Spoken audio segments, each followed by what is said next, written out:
Merhaba arkadaşlar. Bugünkü konumuz öksürük. Kış mevsiminde çok sık rastlandığımız öksürük konusunun ne olduğunu, öksürükte ne yapmamız gerektiğini, aslında öksürüğün ne olduğunu anlamaya çalışacağız. Öksürük bir hastalık değil. Bir belirti, bir semptom ve öksürük çok basit bir şeyin belirtisi olabilir, çok ciddi bir hastalığın da belirtisi olabilir. Öksürük kanlı olabilir, kansız olabilir, balgamlı olabilir, balgamsız olabilir, kuru öksürük olabilir, gıcık tarzı öksürük olabilir. Bir sürü çeşitleri var. En sık rastladığımız öksürük sebepleri nezle, grip ve benzeri üst solunum yolu enfeksiyonlarıdır. Ancak çok daha ciddi akciğer ve kalp hastalıklarında da öksürük ilk belirti ya da asıl belirti olarak ortaya çıkabilir.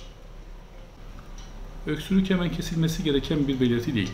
Öksürük vücudun bize vermiş olduğu bir tepki. Bende bir sıkıntı var, bu sıkıntının belirtisini bu şekilde veriyorum demektir. Bu yüzden öksürüğün önce sebebinin bulunması gerekir. Sebebe yönelik tedavi düzenlenmesi ya da sebebe yönelik davranışların düzenlenmesi gerekir. Üst solunum yolu enfeksiyonlarından sonra en sık rastlayabileceğimiz öksürük sebebi ya da toplumda en sık rastlayabileceğimiz öksürük sebebi ise sigaradır. Sigara içen insanlar da az ya da çok içsinler, uzun zamandır ya da kısa zamandır içiyor olsunlar, mutlaka öksürük bir belirti olarak ortaya çıkmaktadır. Öksürüğün derinliği, süresi, beraber balgam bulunup bulunmaması, kanlı olup olmaması sigaranın yan etkileri ne kadar ilerlediği konusunda bizi şüpheye getirir.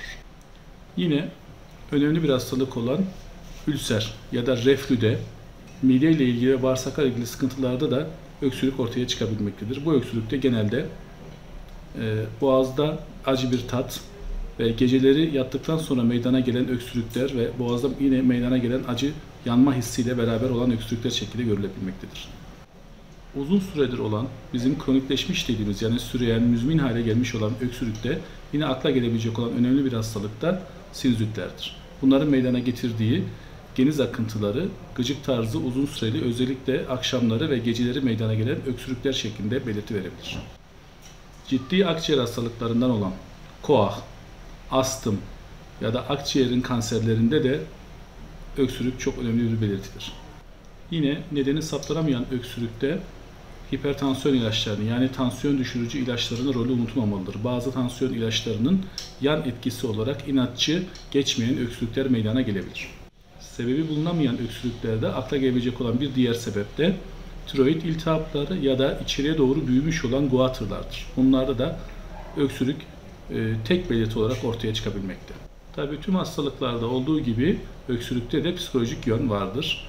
Psikolojik olarak alışkanlık haline getirmiş, kısa kısa öksürüklerle konuşmalarını yapan insanlar olduğu gibi tik öksürüğü denilen öksürükler de görülebilmektedir.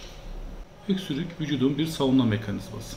Solunum yolunun en üstünden en altındaki alveol dediğimiz hava kesiciğine kadar olan noktaya kadarki alanda herhangi bir yerinden kaynaklı öksürük meydana gelebilir ve vücut buna bir tepki olarak ortaya koyar. Önemli olan bunun sebebinin nereden kaynaklandığını bulmak ve o sebebi ortadan kaldırmaktır. Nedeninin ne olduğu anlaşılmayan öksürük asla kesilmemelidir. Mutlaka nedeni araştırılmalıdır. Öksürüğü ne zaman önemli olduğunu düşüneceğiz? Uzuyorsa, yani bir hafta 10 günü geçen ve sebebini anlayamadığımız bir öksürüğümüz mevcutsa mutlaka doktorumuza başvurmalıyız. Ancak öksürük yeni de başlamış olsa bu öksürüğe yüksek ateş, 38,5 dereceye geçen ateş, nefes darlığı ve kanlı balgam da ilave oluyorsa hiç beklemeden doktorumuza başvurmalıyız. Öksürüğün nedeni anlaşıldıktan sonra bununla ilgili olan tedaviler yapılır ve öksürük ortadan kalkar. Ancak buna rağmen bazı insanlarda öksürük devam edebilmektedir. Bu da çevre kaynaklı olabilir. Özellikle büyük şehirlerde yaşayan insanlarda hava kalitesinin bozuk olmasına bağlı olarak öksürük az miktarda da olsa devam edebilmekte. Bunda önemli olan hava kalitesi iyi olan yerlerde yaşamaya özen göstermek. Bunu yapamıyorsak evlerimizin hava kalitesini yükseltmek, yani ev içindeki toz ortamını, özellikle sigarayı ve tozu ortadan kaldırmaya çalışmak bir önlem olabilir. Öksürükten korunmak için düzenli ve dengeli beslenmek, hava kalitesi iyi olan ortamlarda yaşamak, ev içindeki hava kalitesini yükseltmeye çalışmak, tozlu ortamları ve tozlu eşyaları azaltmak, evin tozunu sık sık almak, mümkünse yünlü ya da yün içeren halılar, kıyafetleri daha az kullanmak etkili olabilmektedir. Düzenli yürüyüş yapılması öksürükte önemli bir konu. Yürüyüş yapan insanlara daha az öksürüğe rastlanmaktadır. Öksürüğünüzün sebebi belli oldu, tedaviniz başlandı. Ancak yine de öksürük hemen geçmez. Sebebin ortaya kalkması bir enfeksiyonsa 48-72 saatler önce başlamayacaktır ilaçların etkisi. Bu sürede ancak başlayacağı için. Bu dönemde önemli olan bol sıvı alıp dinlenmek ve sıvıyı bir defada içmek değil, yavaş yavaş yudum yudum içerek boğazda ve üst solunum yollarımızda mekanik bir temizlik yapılmasını sağlamaktır. Tabii en önemlisi öksürüğün toplumdaki en yaygın sebebi olan sigaradan uzak durmak, asla sigara içmemek, sigaralı ortamlara girmemek bizi bu konuda koruyacaktır. Unutmayalım ki sigaraya bağlı akciğer kanserlerinde öksürük ya da özellikle kanlı öksürük ortaya çıktığında iş işten çoktan geçmiş olabilir. Balgam sökücü ilaçlar asla öksürük ilacı değildir. Doktorunuz tarafından size uygun görülüp verilmemişse öksürüğünüzü kesmek için balgam sökücüleri ya da öksürük kesici ilaçları kullanmanız doğru değildir. Belirtiyi yok edersiniz. Aksine balgam sökücüler öksürüğünüzü arttıracaktır. Bu balgamlı olan bir hastalığınız varsa ve doktorunuz tarafından verilmişse bol sıvıyla beraber almanız gereken bir ilaçtır. Bunlar çok önemli ve yine eczanelere gidip ya da rastgele daha önce bana iyi gelmişti diyerek öksürük kesici ilaçları almaksa önemli hastalıkların belirtisi olabilecek olan öksürüğü kaybetmeye yol açar ve bu da hastalığın sinsi bir şekilde ilerlemesine neden olur. Çocuklarda öksürük anne babaların en korktuğu konulardan birisi. Evet, aynı kurallar çocuklar için de geçerli ancak ufak olduklarında ve özellikle de sıkıntısını bize anlatamayan çocuklarda öksürük çok korkunç bir şeymiş gibi hemen acillere taşınılmaktadır. Ancak aile hekimimize, özellikle mahallede bulunan sağlık ocaklarımıza başvurur. Burada çocuğumuzu muayene ettirirsek genelde ilaç dahi kullanmadan bu süreci atlatabilmekteyiz. Öksürükte ufak çocuklarda önemli olan öksürüğe çocukta bir nefes darlığı, morarma, burun kanatlarında oynama tarzında belirtilerin eşlik edip etmediği ve ateşin çok yükselip yükselmediğidir. Bu belirtiler de eşlik ediyorsa mutlaka aile hekimimize ya da hastaneye başvurmamız gerekir. Ufak bir bebek ya da ufak bir çocuk aniden hiçbir şey yokken birdenbire öksürmeye başlıyor ve buna nefes darlığı belirtileri ekleniyorsa bu çocuk bir şey yutmuş, yabancı bir cismi solunum yoluna kaçırmış olabilir. Buna çok dikkat etmek gerekir. Ufak çocuklar, bebekler ve alerjik yapısı bulunan astıma yatkın yetişkin bireyler sigara içmeseler bile bulundukları ortamda sigara içilirse bundan çok fazla etkilenirler. Ve sadece çocuğun ya da bu riskli kişinin bulunduğu odada içilmek çözüm değildir.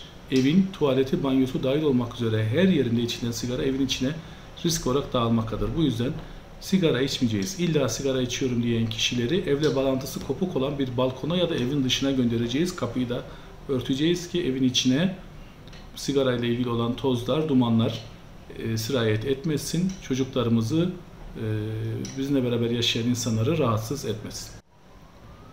Üst solunum yolu enfeksiyonu ya da grip, nezle tarzı bir hastalığınız başladığında koşarak eczanelere gidip antibiyotik grip ilacı istemek hiç doğru bir davranış değil. Mutlaka ve mutlaka muayene olmak lazım. Ancak muayene olmadan önce de bu belirtileri yetişkinler defalarca ve defalarca geçirdiği için kendi kendinin doktor olması gerekir. Yani bol sıvı alması, basit bir ağrı kesici, ateş düşürücü, özellikle parasetamol grupları öneriliyor dünyada. Bunları kullanması ve dinlenmesi yeterli olacaktır. İlaç kullanmak son çözüm olmalıdır. Ve bu ilaçları gidip hiçbir bilginiz olmadan birilerinden almak ya da elinizde bulunan ilaçları bir başka kişilere senede aynı hastalık var, bunlar bana iyi gelmişti, kullan deyip vermek hiç uygun değil. Kişilerde birçok yan etkiler meydana getirebilirsiniz.